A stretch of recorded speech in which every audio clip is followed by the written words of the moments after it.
Վեմ ռադիոկայանը հրավիրում է ձեզ հոգևոր զրույցի։ Հոգևոր զրույցների եթերում հոգեշնորհ Տեր Շահեվարդ Հապետանանյանը եւ լրագրող Արաքս Պողոսյանն են։ Աստված օգնական հայրը։ Շարունակում ենք Հայր Սուրբի օգնությամբ մեկնել հին ուխտը հայրաբանական գրականության շրջանակներում եւ այսօրվա հատվածը պայմանականորեն վերնագրել ենք Նոյից Աբրահամ։ Հայր Սուրբ շարունակենք Նոյ նահապետին վերաբերող հատվածների մեկնաբանումը այնտեղից, որտեղ կանգ առանք նախորդ հաղորդմանը։ Աստված օրհնելով Նոյին եւ նրա որդիներին ասաց նրանց. «Աճեցեք, բազմացեք, լցրեք երկիրը եւ տիրեցեք դրան։ Ձեր ահն ու երկյուղը թող լինի երկրի բոլոր գազանների, երկնքի բոլոր թռչունների, երկրի բոլոր զառունների եւ ծովի բոլոր ձկների վրա, որ ենթարկել եմ ձեզ։ Ամեն մի կենդանի զառուն թող կերակուր լինի ձեզ, ինչպես խոտն ու բանջարն են տվել։ Կենսատու արյուն պարունակող միս չուտեք, քանզի ես էլ ձեր կենսատու արյունը կպահանջեմ, բոլոր գազանների, ինչպես նաև մարդու միջոցով կպահանջեմ այն։ Մարդու միջոցով պիտի պահանջեմ իր եղբոր հոգին, ով թափի մարդու արյունը, նրա արյան փոխարեն թող թափվի իր արյունը, որովհետև Աստծո պատկերով եմ ստեղծել ես մարդուն»։ Հայր Սուրբ, եթե բերկրության դրախտում Աստված մարդուն որպես մշակ եւ պահապան կարգեց, ապա այստեղ արդեն ասում է ձեր ահն ու երկյուղը թող լինի առարչության վրա թվարկում է թռչունների, գազանների, ինչ որակական բովանդակային փոփոխության մասին է այստեղ խոսքը։ Փոփոխությունը շատ հստակ է, մենք արդեն գալիս ենք 9-րդ գլուխ, երբ վերջացել է ջրհեղեղը, երբ այսպես ասենք երկրորդ առարչությունը Նոյից սկսած արդեն հասել է իր լրումին եւ բնականաբար ինչպես Ադամի պարագային Աստված ինչ արեց, իշխան կարգեց մարդուն, տիրեցեք, իշխեք, թագավորեք այդ առարչության վրա, նույնպես այստեղ Նոյի պարագային է, բայց մի շատ էական տարբերությամբ։ Քանի որ Աստվածաշնչի տրամաբանության համաձայն մեղքն այլևս իրողություն է, այլևս չես կարող մեղքից ձերբազատվել, հետեւաբար անհրաժեշտ է ահ եւ երկյուղ։ Այսինքն այստեղ մենք առաջին անգամ ինչ որ իմաստով նաեւ խորհրդանշական կերպով հանդիպում ենք այն նշանավոր ասույթին կամ սկզբունքին, որ այսօր շատ տարածված է աստվածաբանության մեջ, որով մարդու եւ կենդանու միջև բաժանումը իբրև մարդու հոմո սապիենս մտածող մարդ եւ կենդանին իբրև անասուն տեղի ունենում եւ այդ բաժանումը ինչպես է տեղի ունենում, մարդ ստիպված է վախ եւ երկյուղ ազդել կենդանիների վրա, քանի որ այլևս չունի այն նախկին իմաստությունը, չունի այն անմեղությունը, որով կկարողանար անասունին անուն տալ, օրհնել եւ բնականաբար արդեն այս որակական փոփոխությունը մեզ տանում է մեկ ուրիշ բանի, որ Աստված արգելում է ուտել կենդանի արյուն պարունակող միսը, որովհետեւ արդեն այստեղ մենք նախորդ գլխի մեջ տեսանք, որ երբ Աստված Նոյի հետ խոսում էր, նրան հնարավորություն տվեց հավաքել երկրի վրա գտնվող բոլոր անասուններից։ Եվ երբ ջրհեղեղը սկսեց, Աստվածաշունչն ասում է, որ իր ռունգերի մեջ կենդանի շունչ ունեցող ամեն արարած մահացավ ջրհեղեղի հետ։ Այսինքն Աստված այլևս արգելում է Նոյին, որ երբևիցե զոհաբերության կամ կերակրի կամ որևէ այլ բանի մեջ Նոյը կամ մարդը ընդհանրապես օգտագործի կենդանությունը։ Սա շատ էական մի պատգամ է, որովհետև մենք ավելի հետո Ղևտացված գրքի մեջ մասնավորապես տեսնում ենք, որ Աստված կտրականապես արգելում է եւ նույնիսկ մահվան սպառնալիքով ասում է արյունը, նեֆեշը, կենդանությունը, որ կա յուրաքանչյուր կենդանի արարածի մեջ, պետք չէ որ մարդ օգտագործի թե զոհաբերության համար, թե իր կենցաղային կարիքների եւ թե ընդհանրապես վերցնի այդ կենդանությունը, որտեղ դա Աստծո գործառույթն է այլևս դառնում։ Հետաքրքիր է, որ եւ սակայն նույն այդ կենսաբեր արյունը թափելու իրավունք տրվեց մարդուն։ Այո, զոհաբերության համար, բայց ինչ է տեղի ունենում։ Բայց նաեւ որպես կերակուր տրվեց մարդուն։ Բայց այո, շատ էական է։ Արյունը, կենդանությունը, երբ տեղի ունենում, զոհաբերություն երբ տեղի ունենում, միայն վերապահված է այսում, այսինքն արյուն թափելը, արյան այսպես ասենք, կենդանությամբ զոհասեղանը ցողելը հասու է եւ վերապահված է միայն Աստծուն։ Քահանայապետի այն էլ հատուկ ընտրված մարդու միջոցով, չէ՞։ Տեսեք Աստվածաշնչում միայն Նոյնն է զոհ մատուցում։ Մնացած բոլորը կարծես թե մի կողմ քաշված են, որովհետեւ դա արդեն այսպես ասենք, միջնորդի, ինչպես նախորդ հաղորդումների ժամանակ խոսել ենք, Աստված այլևս կարգում է հատուկ միջնորդներ, որոնք կունենան այդ գիտակցումը, լիազորությունը, կենդանությունը, շունչը Աստծուն զոհաբերելու համար։ Այնուհետև կտեսնենք նաև, որ Աբրամն է զոհմա։ Այո, եւ շատ էական է, որ այդ զոհաբերությունը, զոհասեղանի մաքրագործումը տեղի ունենում նույն արյունով, կենդանի շունչով։ Խոսեցինք բերկրության դրախտում կենդանիների եւ ամբողջ արարչության նկատմամբ մարդու վերաբերմունքի մասին եւ այդ ահու երկյուղի արդեն փոխարկվելու ահու երկյուղը երբ ի հայտ է գալիս, դա խոսում է այն մասին, որ ամբողջ արարչությունից մարդուն նաեւ պաշտպանվել էր պետք այդ գազաններից եւ այլն, մի բան, որ նախկինում չկար, պաշտպանողական այդ։ Բնականաբար, այո, մարդը այլևս գիտեք տատանվում է մարդու գործառույթը երկու հիմնական հասկացությունների միջև խնամակալ թե պարազիտ, որով շատ հաճախ այսօր բնապահպանական հոդվածներ են լույս տեսնում, այսինքն մարդը պետք է պահպանի իր նախնական վիճակին փորձի բերել արարչությունը, որ իրականում դրախտային վիճակն է, երբ մարգարեները ասում են, չէ, պիտի գա օրը, երբ առյուծը եւ գառնուկը միասին պիտի ապրեն։ Հենց սա այդ նախնական դրախտային վիճակն է, երբ չկա մահ, երբ անասունը կենդանին իր բնազդից դրդված իր կերակուրն ապահովելու համար չի սպանում մյուսին, երբ չկա այդ ահի եւ երկյուղի падգամը, մարդ ստիպված չէ ահ եւ երկյուղ դնել արարչության մեջ, որպեսզի ինքն իրեն պաշտպանի։ Այսինքն ստացվում է, որ մարդը կարծես թե այս падգամով ինքն էլ ինչ որ իմաստով իջնում է անասնական վիճակ։ Այսինքն ինչ որ թշնամություն է մտնում արարչության կողմերի միջև։ Դա արդեն Աստված թշնամություն դրեց օծի, այսինքն եւ մարդու սերունդի միջև։ Եվ սա բնականաբար այդ Ադամի անկման մեղքի հետևանքներ, որովհետեւ երկրորդ անգամ արդեն երբ Նոյը իջնում է եւ կենդանիներին բաց է թողնում երկրի երեսի վրա, այլևս նույն այդ արարչությունը չէ։ Մեղքը շարունակում է բնակվել երկրի վրա անասնական, կենդանական, բուսական եւ մարդկային հասարակությունների։ Հայր Սուրբ նաեւ բերկրության դրախտում մարդուն միայն բուսական կերակուրի հրաման տրվեց, իսկ այստեղ արդեն ամեն կենդանի զեռունից մարդը կարող է։ Գիտեք, դա այո, ավանդական ընդունված Ինչու Աստված փոխեց մարդու սննդակարգը։ Դա ավանդական ընդունված հայրաբանական մեկնությունն է, որ շատ հաճախ կարող է մեզ ծայրահեղությունների տանել անշուշտ, որ մտածենք, թե դրախտում մարդիկ միայն բուսականություն էին ուտում, բայց այդպես չէր։ Բայց Աստված ասում է, կարող եք ուտել բոլոր ծառերի պտուղներից, դա բոլորովին էլ չի նշանակում, որ մարդիկ միայն բուսակեր էին։ Մեզ այդպիսի падգամ չկա տրված Աստվածաշնչում։ Խոսքը վերաբերում է կարող եք օգտվել ձեզ ընձեռված բոլոր հնարավորություններից, բայց այն հնարավորությունից, որ ձեզ դնելու է այլընտրանքի կասկածի առաջ, երբեք մի մոտեցեք։ Այսինքն Աստվածաշունչը խորհրդաբանորեն է մեզ տալիս եւ եկեղեցու հայրերի մեծ մասն էլ, երբ խոսում է դրա մասին, պահքի այս առաջին падգամը, ինչպես որ մենք հասկանում ենք, չէ, դրախտում պահք էր, բուսակերություն էր, նրանք բոլորն էլ եկեղեցական հայրերը սա տարածի իմաստով չեն վերադառնում են դրախտի սննդակարգին։ Այսինքն դրախտի սննդակարգը դա այն հավիտենական արժեքն է, այն սրբությունն է, որին մարդ կարող է հասնել, ոչ թե տարածիորեն Ադամը եւ Եվան գտնվում էին վեգետարիան պահքի վիճակում։ Միգուցե նրանք ընդհանրապես հաց չէին ուտում, չենք կարող ասել։ Այսինքն այս պարագային նույնպես մենք ամենայն դեպս տեսնում ենք, որ կա որոշակի փոփոխություն, որովհետև արդեն Նոյի սերունդների մեջ տեսնելով տեսնում ենք, որ որսորդներն ավելի է շատանում, իսկ որսորդը սպանող մեկն էր արդեն։ Իսկ մեկը, որ կարող էր սպանել կենդանուն, առնել նրա կենդանությունը, շունչը, եւ բնականաբար այս երևույթը շատ հաճախ մարդկանց շփոթության մեջ է դնում, ինչու է շեշտվում որսորդ, ինչու է շեշտվում նա մեծ որսորդ էր կամ նա օրինակ Նեբրովտի կամ Եսավի պարագային, չէ, նրանք որսորդներ էին, բայց նրանք նաև բացասական կերպարներ էին։ Այսինքն սրանք բոլորը մեզ հուշում են, որ Աստվածաշնչի ներքին տրամաբանության մեջ արդեն տեղի ունենում բաժանում, սերունդների բաժանումը կամաց զգացվում է, որ ավելի զգալի է լինելու Աբրահամի պարագային, որովհետև Աբրահամը ըստ էության ոչ թե որսորդ էր, ոչ թե ռազմիկ, ոչ թե զինվոր, այլ պարզ խաշնարած, որ կենդանություն էր ապահովում, ոչ թե կենդանություն էր առնում։ Ամեն դեպքում դրախտում մեկը մյուսի կյանքն առնելու, թեկուզ շունչն առնելու հավանականությունը գրեթե զրոյականի պիտի լինի։ Գրեթե չէ, զրոյական էր, անշուշտ զրոյական էր։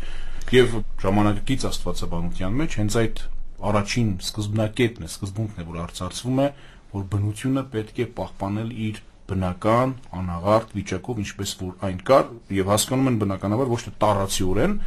այլ որ բնության մեջ պետք է պահպանել աստվածադիր կարգը։ Նախքան Մովսեսին օրենք տալը, արդեն Նոյին եւ նրա սերնդին Աստված օրենքներ է թելադրում, ասելով, որ կենսատու արյամբ միս չուտես եւ մարդու արյուն չթափես։ Այս երկու կարևոր օրենքները ինչու է այսպես նախասահմանում մինչև Մովսես։ Անշուշտ, մինչև Մովսես սահմանումը մենք արդեն մի քանի անգամ անդրադարձել ենք սրան, մեծապես կապված է նրանով, որ Մովսեսից հետո եղող խմբագիրը վերընթերցել է այս հատվածը եւ շեշտել է հատուկ երկու պարագա։ Մովսեսի ժամանակ եւ նույնիսկ քրիստոնեության առաջին դարերին մեզ տրված պատգամ էր, որ խեղտամահարված անասունի միս չուտեք, այսինքն այն միսը, որ պարունակում է արյուն, չուտեք, որտեղ նրա մեջ կենթանություն կա, որովհետեւ հեթանոսական միջավայրում խեղտամահարված անասունի միսն էր զոհաբերվում եւ այդ մսից մարդիկ բաժին էին անում իրենք իրենց, այսինքն իրենք այդ միսն ուտելով հաղորդակցվում էին աստվածներին։ Սա ամենակարևոր կետն է եւ սա ունի ոչ միայն մշակութային եւ հասարակական, սոցիալական նշանակություն, սա կրոնական, դավանաբանական առաջին կետն էր, որ հետագայում Երուսաղեմի առաջին առաքելական ժողովի նամակների մեջ առաջին կետով շեշտվեց, որ խեղտամահարված կենթանու միս չուտեք, որովհետեւ հիմնականում այդ միսն էր, որ հեթանոսները օգտագործում էին զոհաբերության ժամանակ։ Հիմա նույնն այստեղ Նոյի պարագային Աստված առաջին պատգամը հեթանոսական կռապաշտական սովորությունից ետ մնալու առաջին պատգամը տալիս է Նոյին։ Խեղտամահ չանես անասունին եւ այդ մսից չուտես, որովհետեւ դա հեթանոսական կռապաշտական սովորություն է։ Երկրորդը վերաբերում է ըստ անկալյալ հայրաբանական եւ նույնիսկ որոշ ժամանակակից մեկնությունների վերաբերում է մարդկային զոհաբերությանը։ Այսինքն երկու պարագային էլ խոսքն այստեղ մարդու զոհաբերության եւ կենթանու զոհաբերության մասին է, ոչ թե սպանելու կամ չսպանելու մասին դեռևս չէ։ Բնականաբար ոչ, որովհետեւ եթե ուշադիր նայենք կառուցվածքի մեջ, ինչ է ասում, ասում է արյան շունչ պարունակող միս չուտեք, որովհետեւ ձեր արյունը, ձեր կենթանությունը պահանջելու եմ։ Այսինքն խոսքը այստեղ ոչ թե սպանել կամ չսպանելու մասին է, ինչն արդեն արգելված է Կայենի եւ Աբելի օրինակով, այլ խոսքը զոհաբերության ճիշտ ձևի մասին է, ինչը տեսնում ենք հետո, երբ Նոյը ճիշտ կերպով զոհաբերություն է անում եւ Աստված ընդունում է այդ զոհաբերությունը։ Ամեն դեպքում մարդու արյուն չթափելու պարագային ասում է իր եղբոր արյունը ով որ փակի, եղբոր հոգին կպահանջեմ իրենից։ Այսինքն եթե շեշտվում է եղբոր, արդյոք խոսքը միայն կարող է զոհաբերությանը վերաբերել։ Միանշանակ միայն զոհաբերությանն է վերաբերում, որտեղ 9-րդ գլուխը շատ հաճախ մեկնիչներն անվանում են ճշմարիտ, այսինքն իրական զոհաբերության լեգալիզացիա, այսինքն մի բան, որ օրինականացվում է, այսպես պետք է արվի զոհաբերությունը եւ այսուհետեւ հազարավոր տարիներ շարունակ սերունդները հետևելու են Նոյի օրինակին եւ այդպես զոհաբերություն են մատուցելու ընդհուպ մինչեւ Հիսուս Քրիստոս։ Շարունակում ենք ընթերցել Տեր Աստված դիմելով Նոյին եւ նրա որդիներին, որոնք նրա հետ էին, ասաց. Ահա ես ուխտ եմ դնում ձեզ հետ, ձեզնից հետո եկող ձեր սերունդների հետ, ես ուխտ եմ դնում ձեզ հետ, այլևս ոչ մի էակ չի մեռնի ջրհեղեղից, ողջ երկիրը ոչնչացնող ջրհեղեղ չի լինի այլևս։ Տեր Աստված ասաց Նոյին. Իմ ու ձեր միջև, ձեզ հետ եղող ամեն կենդանի էակի միջև, գալիք բոլոր սերունդների համար, իմ հաստատած ուխտի նշանը այս է. իմ ձիածանը կկապեմ ամպերի մեջ, եւ դա թող լինի իմ ու ողջ երկրի միջև հավիտենական ուխտի նշան։ Այսօր ձիածանը որպես հավիտենական ուխտի նշան ինչ խորհրդաբանություն ունի եւ ինչու է այն կոչվում հավիտենական ուխտի նշան։ Նախ ձիածանը շատ, այսպես ասենք, ազատ թարգմանություն է ըստ էության, խոսքը աղեղի մասին է։ Գրապանն այդպես էլ թարգմանել է. իմ աղեղը կդնեմ ամպերի մեջ։ Բնականաբար ձիածանը հետևել է Դա նույն բանը չէ, աղեղը եւ ձիածանը։ Նույն բանն է, սակայն շատ էական մի տարբերությամբ, սովորաբար Աստված ամպերի մեջ 5 տակարանյան ընկալման համաձայն մեծավ մասամբ հանդիպում է իբրև ռազմիկ, այսինքն զորավոր Յահվեն, զորավոր Տերը, որ ցրում է քաոսը եւ որ բերում է խաղաղություն, այսինքն մեկը որ քաոսի դեմ պայքարելով, քաոսին հաղթելով է առողջություն բերում, խաղաղություն, անձրև եւ այլն եւ այլն։ Հետեւաբար այս տեսանկյունից եթե նայենք այդ աղեղը որոշակիորեն Աստծո, այսպես ասենք, հաղթանակի արտահայտությունն է, հաղթակամարն է։ Մյուս կողմից, եթե մենք նայում ենք, տեսնում ենք, որ ոչ միայն Աստվածաշնչում, այլև շատ ուրիշ ժամանակակից Աստվածաշնչին եւ դրանից շատ ավելի առաջ ստեղծված լեգենդներում եւ միֆերում ձիածանը աղեղը համարվել է այո աստվածների նշանը, որովհետեւ դրանով սովորաբար աստվածներն իրենց հաղթանակը մարդկանց բերված խաղաղությունն են ընդգծել երկնքում։ Հետևաբար սա ոչ միայն ինչ-որ մի բացառիկ հայտնություն է Նոյին տրված, սա պարզապես այն համընդհանուր համամարտկային գիտակցումն է, որ այստեղ Տիրոջ կողմից, Աստծո կողմից տրվում է Նոյին, եւ ինչն է այստեղ էական, եւ սա թող լինի հավիտենական ուխտի նշան։ Այսինքն մենք առաջին անգամ 5 տակարանում Ծննդոց գրքում ականատես ենք լինում, որ Աստված մարդու հետ տեսանելի, շոշափելի ուխտ է կնքում։ Հետագայում այդ նույն ուխտը տրվում է Աբրահամին ինչպես կտեսնես, որ քո ազգը ծովի ավազից ավելի շատ։ Այսինքն առաջին անգամ այսպես կոչված տեսանելի ուխտն է, որ Աստված կնքում է մարդու հետ։ Եվ հետագայում այս ուխտերի մասին է, որ Պողոս առաքյալը Հռոմեացիս թղթում խոսում է, ասում է նրանցն են, այսինքն հրյաներինն են ուխտերը։ Ինչ ուխտի մասին է խոսում, ինչ տեսանելի ուխտի մասին է խոսում Պողոս առաքյալը, ուխտերից մեկը Նոյի հետ կնքած տեսանելի ուխտն է, որ երևում է ծիածանի տեսքով։ Մի կարևոր հարցի էլ անդրադառնանք, խոսակցությունը դրան եթե հասավ, դուք ասացիք զոհաբերություն ունեին նաև հեթանոսները, պարզապես այլ ձևով էին դա անում, եւ հիմա արդեն ասացիք, որ աղեղի ծիածանի սուրբ լինելու ուխտի նշան ինչ որտեղ լինելու գիտակցումը նաև ունեին այլ ազգեր, այլ ժողովուրդները, ոչ կենթանի Աստծուն, այսպես է ճանաչվող հաղորդակցվող։ Դա ինչի մասին է խոսում, այդ գիտելիքը իրենց որտեղից Դարձյալ Աստվածը իրենց կենթանի Աստվածը փոխանցել այդ գիտելիքը։ Համեմատական կրոնագիտության եւ քրիստոնեական կրոնագիտության տեսանկյունից շատ հստակ է։ Նույնիսկ եկեղեցական հայրերը, առաջին հայրերը, Իրինեոս Լուկդոնացի, Հուստինոս Վկա եւ մյուսները խոսում էին հեթանոսների մեջ արկա իմաստուն սերմերի մասին։ Այսինքն հեթանոսներն ունեն ի սկզբանե մի Աստծո ճշմարիտ հավատի մասին սերմեր, գաղափարներ, որոնք սակայն նրանք մոռացել են։ Ավելին, Պողոս առաքյալը Հռոմեացիս թղթի առաջին գլխում ինչ է ասում, նրանք թողեցին ճշմարիտ Աստծո պաշտամունքը եւ ընկան կուռքերի պաշտամունքի մեջ։ Այսինքն նրանք ի սկզբանե ունեին այդ մեկ Աստծո գաղափարը։ Բայց քանի որ մարդիկ, ինչպես իմաստություն Սողոմոնի գիրքն է ասում, չէ, 9-րդ գլխում, ինչպես տեղի ունեցավ կուռքի պատրաստումը, հայրն այնքան ողբաց իր որդու վրա, որ որոշեց որդու պատկերը արձանը կանգնեցնել եւ դրանից առաջացավ փայտի, արծաթի եւ ոսկու պաշտամունք։ Այսինքն շատ հստակ է, որ եւ Աստվածաշնչի մեջ եւ հին եւ նոր կտակարաններում գիտակցումը կա, որ հեթանոսների մեջ էլ կան մարդիկ եւ եղել են, որոնք ունեն որոշակի հասկացություն, որոշակի ըմբռնում մեկ Աստծո ճշմարիտ հավատի մասին։ Պարզապես պետք է այդ իմաստուն սերմերին տալ բարեբեր հող եւ ջուր, որպեսզի այդ գաղափարը Ձեր ասացից հետեւյալ եզրահանգումը կարելի է անել, որ նախնական գիտելիքը մարդուն տրված էր եւ երբ մարդը սկսեց շեղվել, այդ գիտելիքը սկսեց աղավաղվել իր ներսում եւ Իհարկե արդեն մաքուր գիտելիքը չէ։ Դա ոչ թե պատմական գիտական փաստերով հաստատված է, դա սուբ գրային ընկալում է։ Այն սուբ գրային ընկալումը, որի համաձայն Աստված, իբրև մեկ ճշմարիտ Աստված, ի սկզբանե հայտնվել է մարդուն եւ քանի որ մարդ ունի այդ գիտակցումը, պատկերը աստվածային, ունի նաեւ իմաստուն սերմը, որ պետք է մի օր արթնացնել պարզապես։ Շատ կարևոր մի դրվագի գանք, ընթերցենք Աստվածաշնչյան հատվածը, Նոյի տապանից դուրս եկած որդիներն էին Սեմը, Քամը եւ Հաբեթը։ Քամը Քանանի հայրն էր։ Այս երեքն էին Նոյի որդիները եւ ժողովուրդները սրանցից սերվելով տարածվեցին ողջ երկրի վրա։ Նոյը հողագործ այդ մարդը առաջինն էր, որ հող մշակեց եւ այգի տնկեց։ Նա խմեց դրագինուց, հարբեց եւ մերկացավ իր տան մեջ։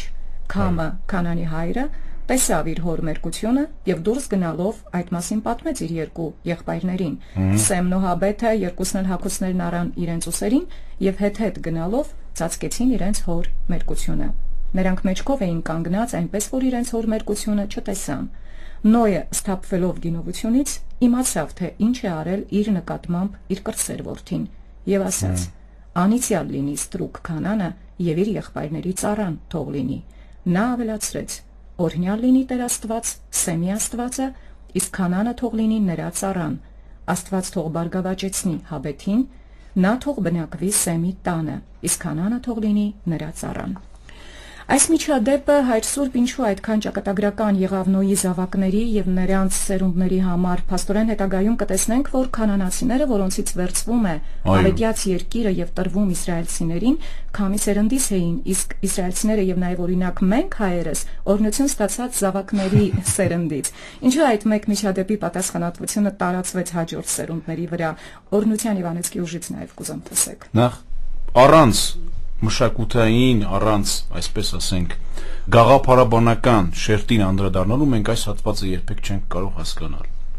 որովհետև մենք արդեն նախադեպ ունենք, նույնն է անում նաև Մովսես Խորենացին, չէ, երբ փորձում է սուրբ գրային ժամանակագրությունը համադրել իր ժամանակ հայտնի գիտական պատմագրության մեթոդին։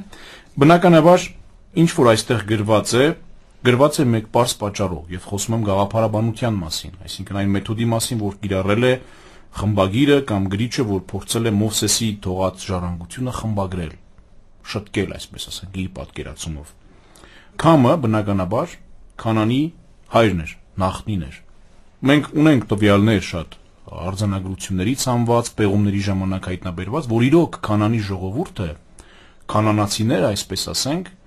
եղբայրակից ժողովուրդ էին հрьяաների, նրանք գրեթե նույն լեզվով էին խոսում, ունեին նույն սովորույթները եւ նախնի իրենց, այսպես ասենք, հիմնադիր նախնի ճանաչում էին Քեմ անունով մեկին։ Այսինքն, տեսնում ենք, որ պատմականորեն սուրբ գրքի այս ասվածը հաստատված է, կանանացիք իրենք հենց նախնուն համարում էին մեկը, որ սերում է աստվածներից։ Եվ բնականաբար, երբ արդեն ավետյաց երկիր մտնելիս հակադրություն է ստեղծվում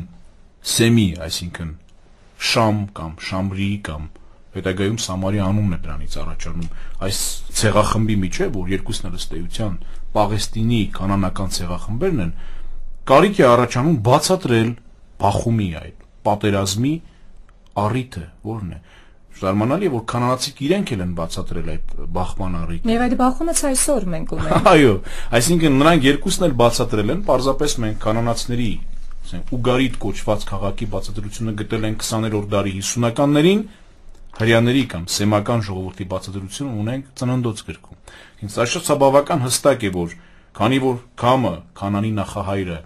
չարիք գործեց Նոյի դեմ, հետևաբար Նոյը, որ Աստծուց ուխտ էր ստացել, իբրև ժառանգություն օրհնության տեսքով, ավետյաց երկիրը թողեց ում Սեմին եւ նրա տան մեջ բնակվող Հաբեթին։ Այսինքն մենք տեսնում ենք, որ արդեն որոշակի գաղափարական հող է նախապատրաստված։ Ինչու նրա տան մեջ բնակվող Հաբեթին, ինչու հավասար օրհնությունը չբաշխվեց Հաբեթի եւ Սեմի։ Շատ հստակ է, որ հետագայում, երբ մենք տեսնում ենք Հակոբի եւ Եսավի պարագային, Եսավը նույնպես բնակվեց Հակոբի տան մեջ, ըստ էության։ Եսավի ծերունդ ովքեր էին Մովաբացիները եւ Էդոմացիները։ Նրանք ապրում էին Իսրայելի տարածքում, այսինքն այն տարածքում, որ Աստված տվել էր Հակոբի 12 զավակներին, 12 ցեղերին։ Այսինքն այստեղ նույն պարագան է, Հաբեթը, որ ներկայացնում են բոլոր այն ժողովուրդները, որոնք կային Իսրայելի հարևանությամբ եւ որոնք ըստ էության ժամանակին ավետյաց երկիրը նվաճելուց հետո նաեւ կոչվելու էին հողի ժողովուրդ եբրայեցերեն, դրանք Իսրայելի Սեմի տան մեջ ապրող ժողովուրդն են։ Այսինքն մենք տեսնում ենք, որ այստեղ առկա է մի ամբողջ պատմական իրավիճակի, այսպես ասենք, ջատագովություն, արդարացում։ Գալով ձեր ասած օրհնության եւ անեծքի պահին շատ հետաքրքիր է, որ այսպիսի նմանատիպ դրվագներ մենք շատ ունենք, օրինակ մենք Նոյի այս դրվագը համեմատենք Իսահակի տված օրհնության հետ, չէ՞, Եսավին եւ Հակոբին։ Ինչ է անում Եսավը ամենասկզբից վաճառում է իր անդրանքության իրավունքը եւ իբրև այդ գործած, այսպես ասենք, մեղքի կամ սխալի զրկվում է օրհնությունից։ Քամը ինչ է անում։ Իր հոր, այսպես ասենք, ամոթը, մերկությունը փոխանակ ծածկելու մեղք է գործում, սխալ է գործում եւ դրա փոխարեն ստանում է անեծք։ Գալով Հովսեփի զավակներին, չէ՞, Հակոբը ինչ է անում, ինչպես է օրհնում, հակառակ է դնում ձեռքերը եւ ստացվում է, որ կրծերը իշխում է ավակի վրա։ Այսինքն այս տրամաբանությունը ամբողջ 5 տակարանյան մի, այսպես ասենք, նախադեպ է ստեղծում, որի հիման վրա Պողոս առաքյալն ասում է, ինչու եք զարմանում, հрьяաներ դուք, որ ձեզ ավակ եք կրճակում, չէ՞ որ Հակոբն էլ կրծերն էր, բայց նա արժանացավ Աստծո օրհնությանը, հետեւաբար քրիստոնյաներն էլ, որ ձեր կրծերներն են, այսինքն ձեզանից առաջացած կրծեր եղբայրներն են, նրանք էլ կարող են արժանանալ Աստծո օրհնությանը, որովհետեւ օրհնության եւ անեծքի այս նախադեպը Աստվածաշնչյան մեզ հուշում է, որ շատ հաճախ Աստծո տրամաբանությունը օրհնելու չի համապատասխանում մարդու ցանկության եւ իղձի հետ։ Այս կարևոր դրվագում այնինչ որ տեղի է ունենում հոր մերկությունը ի հայտ է գալիս որդուն եւ որդին դա բարձրաձայնում է, ցույց է դնում։ Սա շատ լուրջ կարևոր նաեւ այսպես պատգամ չէ, առայն որ հայրերի տկարությունը հայրերի ամոթը զավակների իրավունք ունեն բարձրաձայնելու ձևակերպված օրենքի քո հոր եւ եղբոր ամոթույկը ի մեջտեղ չանես, այդ օրենքի խախտումն է ուղղակիորեն, որ գործում է հնգամատյանում Թորայի մեջ եւ երկու դեպք կա, որ մեկը այս դեպքն է, մյուսը երբ օրինակ հրեական միջավայրում, քանի որ կար բազմակնություն որոշ ժամանակ, այսինքն երբ ավակ որդին, այսպես ասենք, դավաճանում էր իր հորը եւ հոր կանանցից մեկի հետ ամուսնական կապի մեջ էր մտնում։ Այս երկու դեպքերն են, որ անեծքի էին արժանանում եւ հայրը չնայած իրավունք չուներ որդուն որևէ պատիժ տալու, մահապատժի կամ մյուս դեպքերում, բայց արժանանում էր հոր անեծքին որդին։ Այսինքն սա շատ էական եւ կարեւոր կետ է, որովհետեւ այս կետի հաջորդականությունը մենք տեսնում ենք նաեւ Հակոբի պարագային, երբ նրա որդիներից մեկը երկուսը իր կանանց հետ ամուսնական անկողին են մտնում եւ արժանանում հոր անեծքին։ Շարունակենք ընթերցումը, այն ժամանակ ողջ երկիրը մեկ լեզվով, մեկ բարբառով էր խոսում։ Արևելքից տեղաշարժվելու ժամանակ նրանք Սենար երկրում մի դաշտ գտան եւ բնակվեցին այնտեղ։ Նրանք միմյանց դիմելով ասացին. «Եկեք աղյուս շինենք եւ այն թրծենք կրակով»։ Աղյուսը նրանց համար ծառայեց իբրև քար, իսկ կուպրը իբրև շաղախ։ Նրանք ասացին. «Եկեք մեզ համար քաղաք կառուցենք եւ աշտարակ, որի գագաթը հասնի մինչեւ երկինք։ Ձեռք բերենք ողջ աշխարհով մեկ համբավ սփռվելուց առաջ»։ Տերն իջավ, որպեսի տեսնի այն քաղաքը եւ աշտարակը, որ կառուցում էին մարդկանց որդիները։ Տերն ասաց. «Սրանք մեկ ժողովուրդ են, ունեն մեկ լեզու եւ սկսել են այդ գործն անել։ Արդ ոչինչ չի խանգարում նրանց, որ կառուցեն այն, ինչ կամենում են։ Արի իջնենք եւ խառնենք նրանց լեզուն այնպես, որ ոչ մեկը չհասկանա իր ընկերոջ ասածը»։ Տեր Աստված այնտեղից նրանց սփռեց աշխարհով մեկ եւ նրանք դադարեցին քաղաքն ու աշտարակը կառուցել։ Դրա համար այն կոչվեց խառնակություն, Բաբելոն, որովհետև Տեր Աստված այնտեղ խառնեց ամբողջ երկրի բնակիչների լեզուները եւ այնտեղից նրանց սփռեց ողջ աշխարհով մեկ։ Փաստորեն Հայր Սուրբ հետաքրքիր է այն փաստը, որ ինչ որ մի նախնական լեզվով էին ամբողջ մարդկությունը այն ժամանակ խոսում ընդհանուր լեզվով եւ մինչեւ այսօր լեզվաբաններին նախ հետաքրքրում է թե որն էր այդ նախալեզուն եւ էլի իշոյանք մեզ պիտի ասեմ Աստվածաշունչը մեզ լավ զգալու որոշ հնարավորություններ սկսում մեզ ընձեռում է հին ուխտը շատ լեզվաբաններ ոչ հայազգի կարծում են որ դա եղել է հայերենը եւ կարծես Աստվածաշնչյան տրամաբանության մեջ էլ փորձում է տեղավորվել եթե Նոյը իր զավակներով Արարատի փեշերից տարածվեց, բայց չսևեռվենք սրա վրա, այլ այդ մեկ լեզվով խոսելը եւ նշվում է, որ ինչ որ մարդիկ տեղաշարժվելով արևելքից եկան եւ այդ դաշտում բնակվեցին, չի նշվում հատկապես որ մարդիկ ում մասին է խոսքը եւ արդյոք սա նշանակում է, որ այս աշտարակաշինությանը մասնակցում էին ինչ-որ խումբ մարդիկ, թե ամբողջ մարդկության մատն էր խառը այս գործի մեջ, հակամարտության։ Դե այս հարցերի հեղեղի մեջ, այսպես ասենք,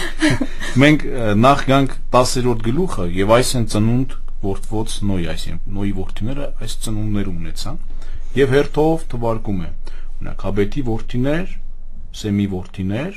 եւ այնուհետեւ Քանանի որդիներ։ Եվ բնականաբար սա առաջին դեպքը չէ, որ մենք բախվում ենք ծննդաբանության, միջև Աբրահամ, միջև 36-րդ գլուխ, 50-րդ գլուխ մենք տեսնելու ենք այս ծննդաբանությունները, արդեն խոսել ենք դրանց շատ կարևոր դերի մասին։ Այստեղ նույնպես դրանք կարևոր են, որովհետև ըստ էության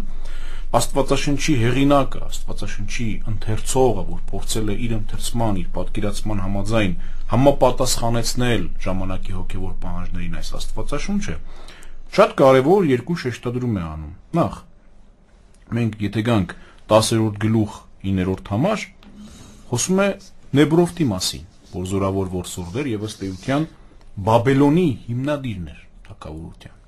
Այնուհետև անցնում է առաջ եւ թվարկում է Քանանի սահմանները, որոնք էին Քանանի սահմանները։ Շատ կարևոր է։ Ասում է Սիդոնից միջև Գերարա, Գազա եւ այլն, այսինքն ներկայիս Պաղեստինի տարածքը։ Եվ դրանից հետո Սեմի որդիներին է սկսում թվարկել, որոնք, ասում է, սրանք են Սեմի որդիները իրենց ազգերի մեջ ըստ իրենց լեզուների, ըստ իրենց աշխարհների եւ ըստ իրենց տոհմերի։ Այսինքն տեղի ունենում ինչ սահմանների բաժանում, տարածքների, ցեղերի բաժանում, լեզուների բաժանում, յուրաքանչյուրին տրվում է իր տարածքը, իր հողը։ Շատ էական է, այսինքն Նախքան Բաբելոնյան աշտարակաշինությունը լեզուների բաժանում է տեղի ունենում։ Այո, ըստ իրենց լեզուների, ասում է, չէ, 10-րդ գլուխ 31-րդ համար։ Այսինքն մենք տեսնում ենք, որ յուրաքանչյուրը ստանում է հավասար իրավունքներ իրենց հոր ժառանգության մեջ ապրելու։ Բայց ինչ է տեղի ունենում։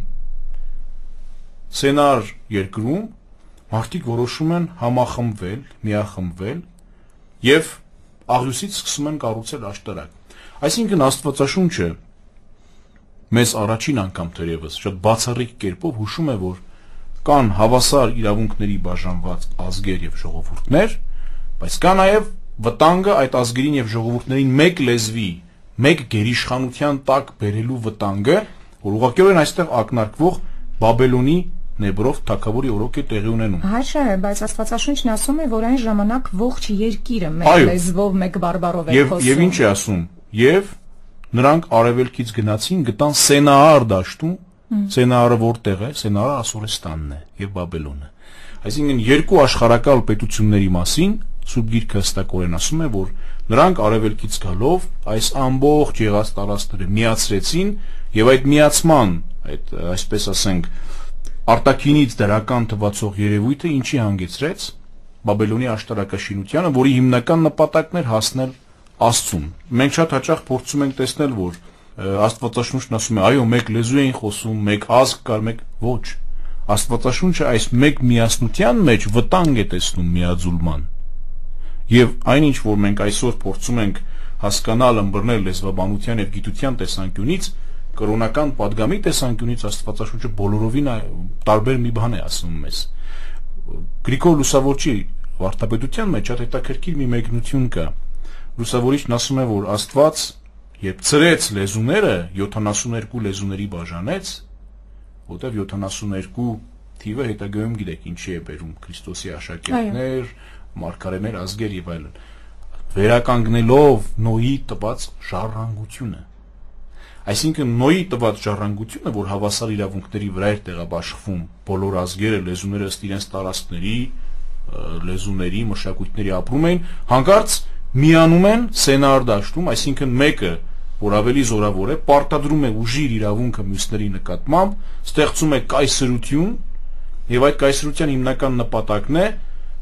աղյուսից աշտարակ կառուցել։ Հետագայում մենք կտեսնենք, որ այս նույն աղյուսից աշտարակ կառուցելու գերության մեջ էին հրեաները Եգիպտոսում, չէ՞։ Որովհետև ամենատաժանակիր աշխատանքն էր աղյուս պատրաստել, հատուկ միայն ծառաներին եւ ստրուկներին։ Լավ, եթե հայտնի խոսքով ասենք խելքին աշեցեք մարդու այդ աղյուսից սարքվելիք աշտարակը ինչպես պիտի հասներ իրենց ստեղծողին եւ հասնելուց էլ ինչ պիտի անեին։ Դրա պատասխանը շատ հստակ է, բավական է որևէ ընթերցող թերթի Բաբելոնի եւ Ասորեստանի ժամանակ ստեղծված կավեսալիկների հսկայական քանակը տեսնելու համար, որ դրանք շատ հաճախ խոսում են հենց դրա մասին։ Օրինակ միջև 25,000-30,000 սալիկներով կառուցվող շենքեր կամ գրադարաններ եւ այլն, այսինքն այդ ամբողջը պարզապես ուժի արտահայտումն էր, որ փորձում էր ցույց տալ այդ կայսրությունը եւ ինքն իրեն համարել բոլոր ժողովուրդների աստվածների աստված, այսինքն իր աստվածը մյուսների աստվածն էր։ Եվ բնականաբար, երբ Աստված ասում է իջնենք եւ խառնենք դրանց լեզուները, այստեղ շատ հստակ է, որ իջնենք եւ նրանց ցույց տանք, որ ինչ կար դրանից առաջ, իրենք հավասար իրավունքներով ապրում էին եւ պատահական չէ, որ Մովսես Խորենացին հենց այստեղ է շեշտադրում կատարում, որ հայկը ճուզեց ենթարկվել Բելին, որտեղ Բելը բոլորին իր իշխանության տակ ենթարկեցնելով, այո, նույն Նեբրովը, որսորդը, հսկան, Աստծո առաջ եղող հսկան եւ որսորդը։ Եվ բնականաբար այնքան էլ պետք չէ, այսպես ասենք, ոգևորվել, երբ մենք մեկ լեզվի կամ մեկ երկրի մասին հիշատակություն ենք տեսնում, որտեղ այստեղ Աստվածաշունչը հստակորեն խոսում է այն ոչ ցանկալի աստվածամերժ կայսրությունների մասին, իդեմս Ասորեստանի եւ Բաբելոնի, որովհետեւ երբ նայեք Եբրայեցերեն բնագրում, ուրեմն 11-րդ գլխի 9-րդ համարը, այդ պատճառով տեղը կոչվեց ինչ?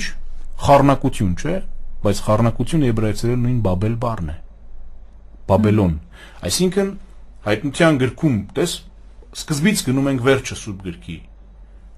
Խառնակությունների մայրը, բորնկության մայրն ով է? Բաբելոնը։ Այսինքն այս ներքին տրամաբանությունը շատ զորավոր է Աստվածաշնչի մեջ։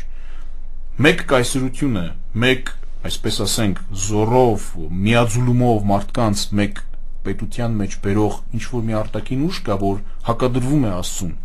Դա որ ուժն է, անհատի պաշտամունքն է, ինչպես որ հայտնության գրքի ժամանակ Հռոմներ, այնպես էլ հիմա այս գրքի գրության ժամանակ, հղացման ժամանակ գաղափարի Բաբելոնն է եւ Ասորեստանը։ Եվ այդ բարձր աշտարակ կառուցելը կապվում է նաև աշխարհը առաջին այսպես ջրհեղեղով ոչնչացնելու այն վախի հետ, որ բարձրանա միգուցե այդպիսի տեսակետներ կա, այո, միգուցե այդպիսի տեսակետներ շատ կան, նույն այս բարձր աստիճաններով շենքեր մենք տեսնում ենք նաև հեռավոր հարավային Ամերիկայում մայաների եւ ինկերի մոտ, որտեղ նույնպես իդեպ կա ջրհեղեղի պատմություն եւ մարդիկ փրկվում են այս բարձրադիր լեռների վրա կառուցված աստիճանավոր քաղաքներում կամ տաճարներում։ Հասանք Աբրահամ, դեռ ունենք ժամանակ եւ կարող ենք սկսել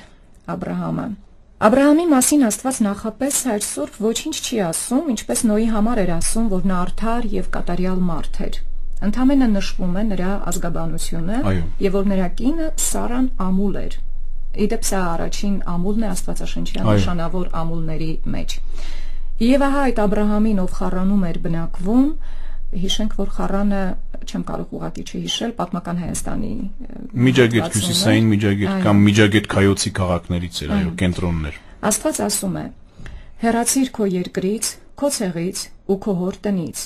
եւ գնա այն երկիրը, որը ցույց կտամ քեզ։ Քեզ մեծ ցեղի նախահայր պիտի դարձնեմ, պիտի օրհնեմ քեզ, պիտի փառավորեմ քո անունը, եւ դու օրհնյալ պիտի լինես։ Պիտի օրհնեմ քեզ օրհնողներին, իսկ քեզ անիծողներին պիտի անիծեմ։ Քեզնով պիտի օրհնվեն աշխարհի բոլոր ժողովուրդները»։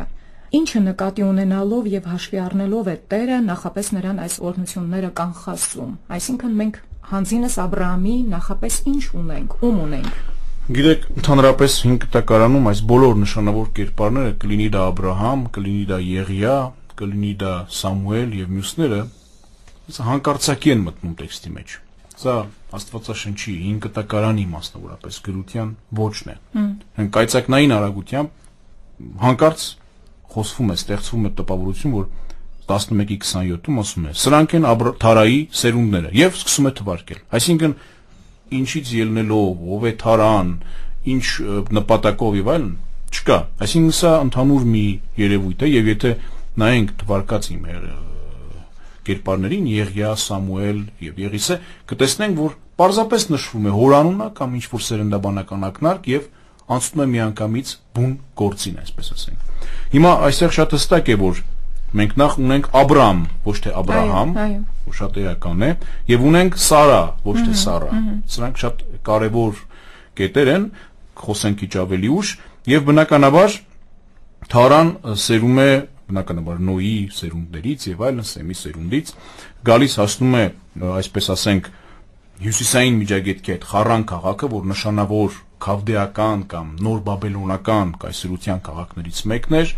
ավանդաբար ասում են, որ այդտեղ էր գտնվում նաև մոտ 6000-5000 տարի առաջ եղած Ուր քաղաքը հին բաբելական, որտեղ նշանավոր մշակութային քաղաքակրթական կենտրոններ են ստեղծվել, ինչևէ, էականը սա չէ, էականն այն է, որ Աբրամը, ոչ թե Աբրամը դառնում է Աստծո ընտրյալը։ Ավանդությունը հայրաբանական եւ հին եբրայական ասում է, որ Աբրամն ինքն էլ մասնագիտությամբ ինչպես քավդեացիների կամ հին բաբելացիների մեծ մասը աստղաբաշխ էր, աստղաբաշխությամբ էր զբաղվում, բայց երկինքը քննելիս, աստղերին նայելիս հանկարծ սկսեց անդրադառնալ դրանց պատճառի մասին։ Ով է այդ ամենի պատճառը, ով է ստեղծել, եւ ասում է, որ այդ, այսպես ասենք, հանկարծակի հայտնության մտավոր եզրահանգումի մեջ հասկացա, որ այդ ամենի պատճառը մեկը կարող է լինել, որտեղ այդ ամբողջ հրաշքը կարող է ստեղծվել միայն մեկ գերագույն պատճառի կողմից եւ սկսեց երկրպագել ճշմարիտ եւ միակ Աստծուն։ Այսինքն տեսնում ենք, որ նույնիսկ 5 տակարանում չնայած չկա նշված, բայց որոշակի պատճառ կար, որ Աստված, ինչպես Նոյի պարագային, ընտրեց Աբրամին, այսինքն այն արդարին, այն, այսպես ասենք, դիտակից մարդուն, որ ի վերջո հասկացել էր այս ամենը ինչ որ կա, այս քաղաքակրթությունը, այս բնությունը, գեղեցկությունը եւ այլն, իմաստությունը բոլորը ունեն մեկ գերագույն պատճառ եւ շատ չի երկարացնում, այսպես ասենք, 5 տակարանը, Թարայի մահվանից հետո Խարանում մահանում է Աբրահամի հայրը եւ փաստորեն շատ էական է ինչու է շեշտվում, որ մահացավ Խարանում, որտեղ տեղի է ունենում ժառանգության բաժանում։ Եվ բնականաբար հենց այդ պահին, բաժանման պահին ժառանգության Աստված միջամտում է եւ Աբրահամին խոստանում է ժառանգություն։ Ինչու է նրան ասում հեռացիր քո երկրից, քո ցեղից, քո հոր տնից, ինչ կարիք կա։ Ըստ երևույթին, արդեն մեզ սերնդաբանությունն ասում է, Թարան ունեցավ Աբրամին, Նաքովրին եւ Արանին։ Արանն էլ ծնեց Ղովտին։ Այսինքն այս երեք եղբայրների միջև ինչ որ վեճեր կային ժառանգության կիսելու հետ կապված։ Հետագայում Ղովտի հետ զրույցի մեջ տեսնում ենք, որ Աբրահամը այո, Ղովտին է առնում իր հետ եւ գնում, այսինքն ինչ որ վեճեր կային, եւ հավանաբար Աբրահամն իրեն շատ արդարացի կերպով է պահում եւ դրա համար Աստված ինչ է ասում, քանի որ այդպես է, դուրս արի այդտեղից։ Ոչինչ պետք չի այդտեղից, ես քեզ ավելի մեծ երկիր եմ տալու։ Այսինքն Աստծո միջամտությունը շատ հստակ է այստեղ, կա վեճ, կա կոնֆլիկտ, այսպես ասենք, ժառանգությունը կիսելու եւ ահա հենց այդ պահին Աստծո խոսքը, Աստծո միջամտությունը զգալի է դառնում հին կտակարանում։ Շարունակում ենք ընթերցել, այդտեղից նա գնաց Բեթելի արևելյան կողմում գտնվող լեռը, այնտեղ Բեթելում խփեց իր վրանը ծովի դիմաց, իսկ արևելքում անգեն էր, այնտեղ Տիրոջ համար զոհասեղան շինեց եւ կանչեց Աստծո անունը։ Աբրամը հեռացավ գնաց եւ բնակվեց անապատում։ Այսօր Բեթելն ինչ վայր էր եւ հետագայում էլ արդյոք այդ վայրը ինչ որ դերակատարում ունենալու է թե ոչ, եւ ինչու հետո նա գնաց անապատ եւ ընդհանրապես ինչ է անապատը այս պահից խորհրդանշում։ Եթե մենք նայենք 12-րդ գլուխը, մի քիչ ուշադիր կարդանք եւ համեմատենք Իսրայելի պատմության հետ ժողովրդի, կտեսնենք, որ գրեթե նույն կերպով կրկնվում է Աբրահամի կյանքի մեջ։ Նախ Աբրահամը թողեց, այսինքն հեռացավ հոր տնից, հեռացավ այդ վիճաբանությունից, այդ ամեն ինչից, իր հետ առավ Ղովտին, իր եղբոր որդուն, եւ ինչ արեց, Խարանից եկավ Քանանի երկիր, այնտեղ որ Աստված իրեն մատնանշել էր։ Բայց շրջվեց երկրից, նրա երկայունությամբ հասավ միջև Սյուքեմ, միջև հյուսիս այդ երկրի, այսինքն չմտավ բուն երկիրը, միջև հյուսիս։ Եվ հյուսիսում ինչ արեց, կաղնի կար բարձր, գիտենք, որ կաղնին նաև հայ իրականության մեջ աստվածների բնակության վայրն էր, այսինքն ենթագիտակցության մեջ, ասում է կանանացիք այդ ժամանակ կային եւ ահա Աստված հայտնվեց Աբրահամին ու ասաց. այս երկիրը, որ քո առաջ տեսնում ես, տալու եմ քո զավակին։ Այնուհետև Աբրահամը այդտեղից ելավ, գնաց արևելք, Բեթել թարգմանվում է տուն Աստծո։ Այսինքն գնաց Բեթելում ծովի դիմաց, այնտեղ մի զոհասեղան կառուցեց, Աստծուն զոհ մատուցեց եւ ապա գնաց անապատ փորձվելու։ Այսինքն այս ամբողջ գնաց անապատ փաստորեն փորձվելու։ Այո, չվերթը, այսպես ասենք, անուղղակիորեն եւ ուղղակիորեն կրկնում է Իսրայելի ժողովրդի չվերթը, փորձությունները եւ այլն, եւ շատ էական է խորհրդանշական կերպով այս չվերթը Աստված կարծես մարգարեաբար Աբրահամին իրենց նախահորը տալով նաեւ մարգարեաբար փոխանցում է Իսրայելի ժողովրդին, որովհետեւ նախ պետք է Աբրահամը փորձվի, նախ պետք է Աբրամը դառնա Աբրահամ, նախ պետք է մեկ զավակի հայրը ունենա բազում զավակների որդիների հայր լինելու գիտակցությունը, պատրաստակամությունը եւ բնականաբար այս ամենի մեջ շատ հետաքրքիր եւ էական մի բան է Բեթել անունը, որովհետեւ այս անվանը հետագայում առնչվելու է Իսրայելի մեկ այլ նախահայր Հակոբը, որտեղ կառուցելու է սրբավայր, քարեոցելու եւ այդ Բեթելը հետագայում ավելի ուշ Սողոմոնից հետո դառնալու է հյուսիսային թագավորության Իսրայելի կրոնական կենտրոնական պաշտամունքային վայրերից մեկը։ Իսկ նոր ուխտում Բեթելը ունի դերակատարում։ Բեթելը նոր ուխտում չի հիշատակվում բնականաբար, որովհետև Բեթել անունը ավելի շատ ասոցացվում էր Աստծո տան հետ եւ այն կրոնական ուխտավայր էր նախ եւ առաջ հрьяաների, հին հрьяաների համար, որովհետև այստեղ իրենց հանգիստ էին գտել Աբրահամը եւ Հակոբը։ Մինչեւ այսօր էլ հնագիտական պեղումների արդյունքում հայտնաբերված այս սրբավայրը որոշ հрьяաների համար իսկապես ունի ուխտավայրային եւ սրբավայրային նշանակություն։ Դուք ասացիք, որ անապատը նաև փորձության տարվել էր նշանակում եւ անապատում այնտեղ որտեղ ինքը բնակվում էր սով բռնկվեց եւ Աբրամն իր կնոջ հետ իջնում է Եգիպտոս։ Այստեղ դժվար չէ նկատել նույնպես նույն չվերթը, չէ։ Այո։ Եգիպտոսով եւ այսինքն այս սրբազան աշխարհագրության սահմանները մեր առաջ արդեն Այսինքն այս անապատ փորձություն, այնուհետև պանդխտություն, օտար երկիր եւ հետո ելք օտար երկրից հետագայում կտեսնենք, այս շրջապտույտը ինչ տրամաբանության մեջ է կառուցվում։ Շրջապտույտը շատ հստակ եւ մեկ կենտրոնական գաղափարի մեջ է։ Իրենք հрьяաները իրենց ամբողջ գոյության ընթացքում ընդհանուր միջև թակավորության ստեղծումը քոչվորներ էին։ Այսինքն տեղից տեղ բնակվելով, տեղից տեղ անցնելով նրանք կարծես իրենց ենթագիտակցության մեջ փորձում էին գտնել այն հիմնական տեղը, այն հիմնական տարածքը, որտեղ Էլը, Յահվեն, Աստվածը, Տերը նրանց կարող էր տալ եւ նրանց կարող էր օրհնել։ Հրեայի համար, քոչվոր հրեայի համար շատ դժվար էր նստակյաց կյանքին վարժվելը։ Եվ այդ նստակյացությունն արդեն ինքնին փորձություն էր հրեայի համար։ Դա շատ մեծ փորձություն էր, որովհետև քոչվոր ժողովրդից անցնել նստակյաց մշակութային հիմնական վիճակի, դա ինքնին փորձություն է։ Օրինակը բերեմ մեր ժողովրդի կազմությունից, չէ՞։ Ինչպես է տեղի ունենում։ Մի անգամից հայացք չի ծնվում, չէ՞։ Մեզ տարբեր անուններով են դիմում՝ արմեններ, հայեր, ասկանազի ազգ, թորգոմի ազգ։ Այս ամբողջ կառուցման process-ն ինքնին փորձություն է, չէ՞։ Տարբեր վեճեր, հակամարտություններ, մշակութային խնդիրներ։ Հիմա նույնն է պարագան նաև այստեղ։ Մշակութային իմաստով սա արդեն ինքնին փորձություն է, տեղից տեղ անցնել, երկիր ընտրելն արդեն փորձություն է, որովհետև Աստվածաշնչի տրամաբանությամբ Աբրահամը միայն ու միայն Աստծուն է ապավինում, նա չի կարող իր հայեցողությամբ երկիրն ընտրել, նա պետք է դեռ ունենա Աստծո հայտնությունը այնտեղ, որտեղ Աստված իրեն ցույց տվեց երկիրը, նա այնտեղ պետք է գնա ապրի, բայց արդյոք այդ երկիրը այդքան հյուրընկալ է, Կանանի երկիրը, բնականաբար ոչ։